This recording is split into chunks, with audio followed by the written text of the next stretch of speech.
Hi guys, we'll be discuss nonverbal communication and business etiquette. Nonverbal communication. Introduce the concept of nonverbal communication through a demonstration that sends the class mix message. For example, storm into the room, slam a book down on your desk, stand with your arms prone, stomp your foot, and say, today will be a great day. We will do some really interesting and fun things today. Types of communication: vocal communication and non-vocal communication.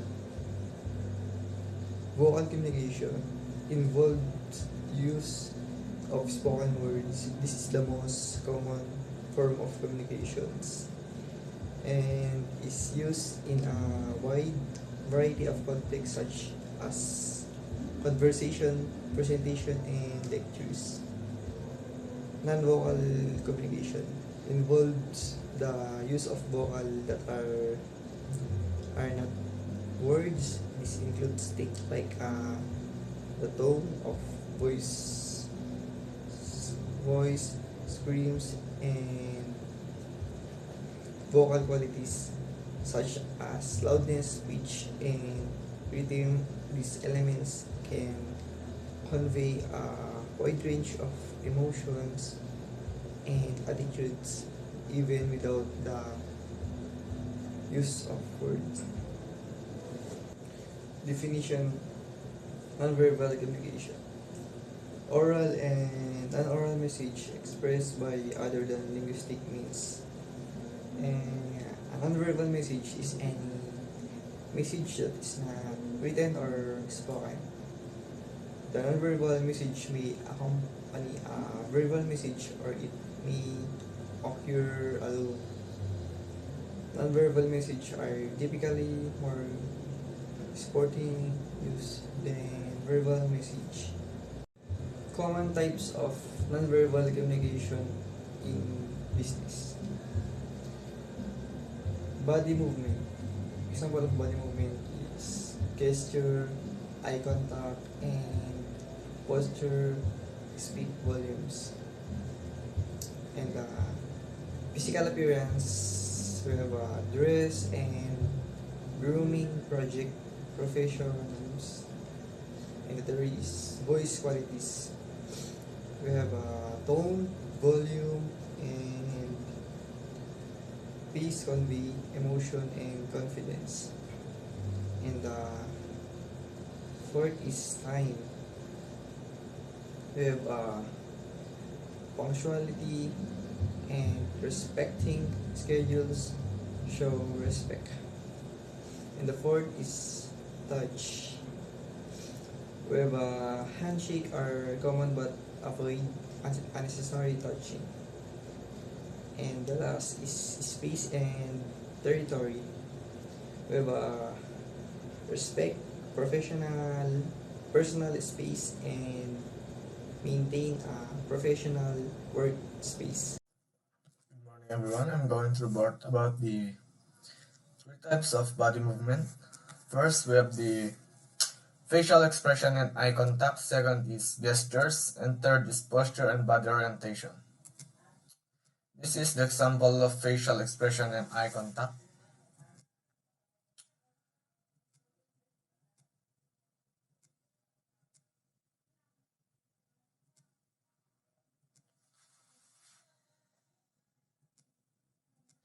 Facial expression and eye contact has three types. First is smile. A smile can make others feel comfortable and positive, making communication more pleasant and open during discussions. Second is maintain professional eye contact. Maintain professional eye contact. Keeping eye contact shows that you are interested and attentive, helping build trust and confidence in conversations. Third is refrain from using negative expressions. Avoid frowning or showing frustration, as it can create a negative atmosphere and potentially make others uncomfortable during interactions. And the next body movement is gesture. And here is the example.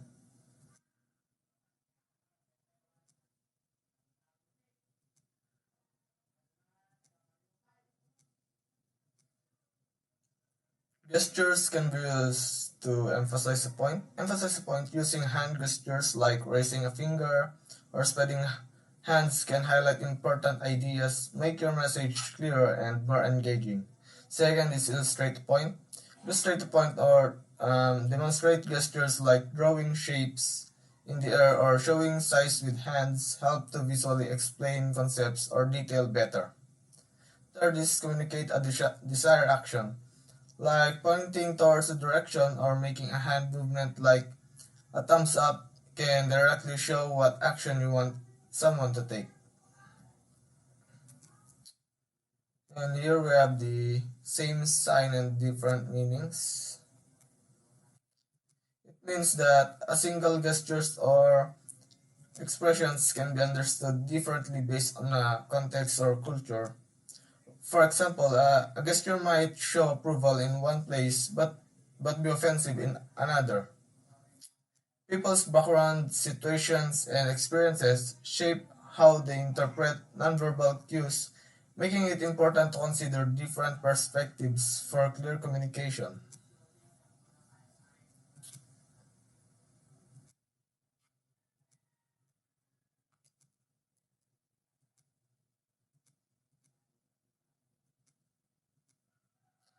And last is the posture and body orientation. This is the example. Posture reflects your attitude, confidence, and professionalism. Sitting or standing straight signals alertness, readiness, and respect. Slouching can be interpreted as a lack of interest or laziness. Body orientation facing someone directly shows engagement and attentiveness, while turning away or shifting can suggest discomfort, distraction, or lack of focus in business discussion. And that's all about of body movement. Physical appearance to a project a professional image. 1. Wear smart, casual, or corporate attire appropriate for the situation. Number 2. Invest time into staying well-groomed. Number 3. Pay attention into your personal hygiene.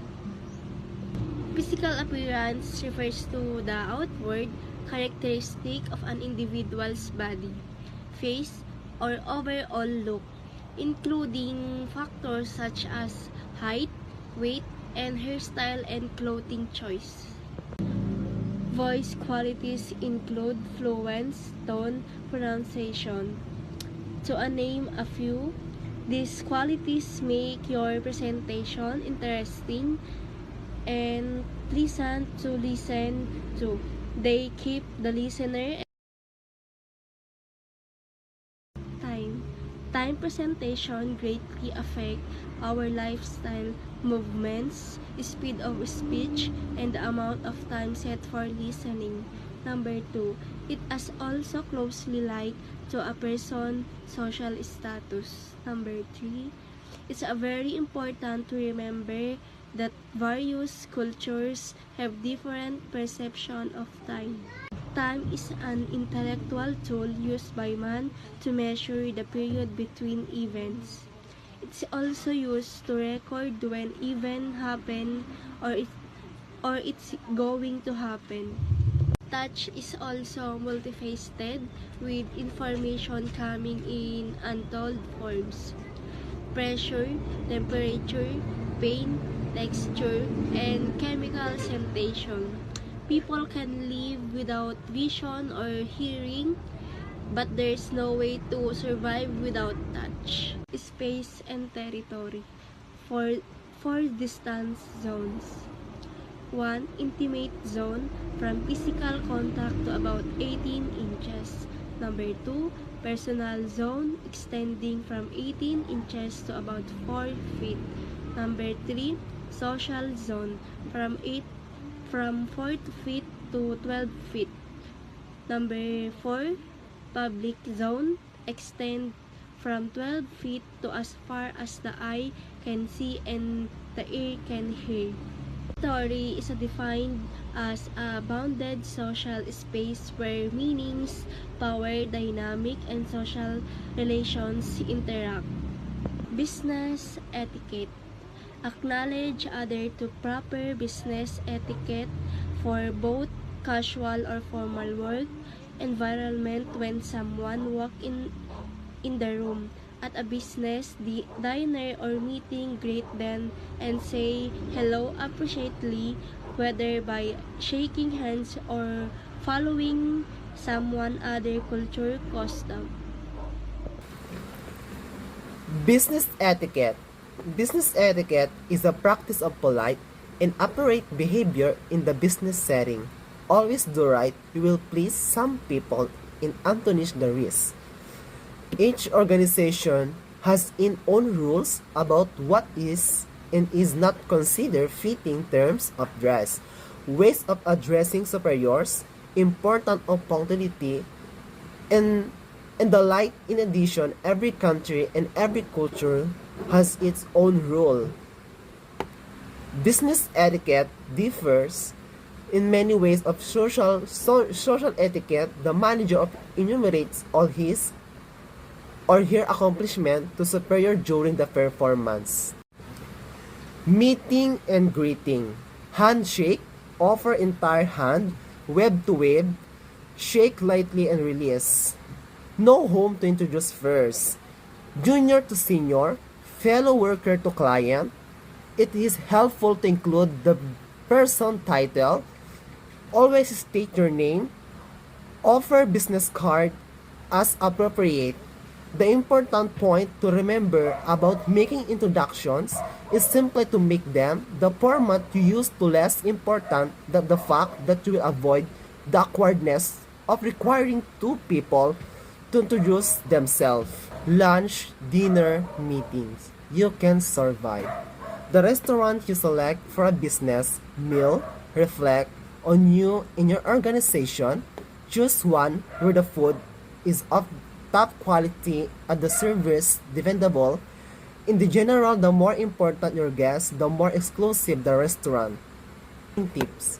The guests wait until the host unfolds the napkins and places it in the lap before doing the same. To signal the waiter that you are ready to order, close your menu and lay it on the table. If you leave the table during the meal, leave your napkin on your chair. When using silverware, start from the outside. Table setting. On the figures, your glass is the one on the table right of your place setting. When you're passing food, your condiments pass to the right, offering items to someone else before you serve yourself. Dining tips. Don't put your elbows on the table while eating. Place the knife across the edge of the plate with the cutting edge towards you. When it's not being used, spoon you. Spoon soup away from you. The person who issues the invitations is expected to pay the bill. My name is Irene Flowers, so let's talk about giving gifts. Before giving gifts at work, motivate, relationship, and money. Before trying to decide on the right gift of someone at work, you should first consider three very important things: motivate, relationship, and money. Motivate. Are you giving because you feel that you have to? If yes, think again. If you give a gift reluctantly, it's like to show in some way instead of giving a cheap or thoughtless gift because your heart or pocketbook is not in it. Give a curved card or greeting card instead. Next is relationship. What is the relationship you have with the person you are giving a gift to? Is it purely professional or a combination of friendship? The next one is money. You do not have to spend a lot of money on anyone gifts. In fact, business etiquette does not require you to give a gift to anyone in the workplace. If you cannot afford to give gifts, don't, but do not apologize or make excuses for not giving gifts. Treating others with respect and appreciation throughout the entire years is a gift enough, and if you apologize strongly, will just make the other person feel bad. If giving gifts will hurt your financial situation, just give greeting cards instead. Don't give gag gifts unless the recipient has explicitly expressed enjoyment in them. Do aim to give around holidays and special occasions. Don't give gifts that poke fun at your business. You might be in a job or department that it is alike, but don't bring that kind of negativity into an opportunity for someone to feel personal value. Next one is gift giving between colleagues. Stay within the peso limit stated. What are the person's hobbies? Do not be tempted by gag gifts and wrap the gift. Do not be late with your gift.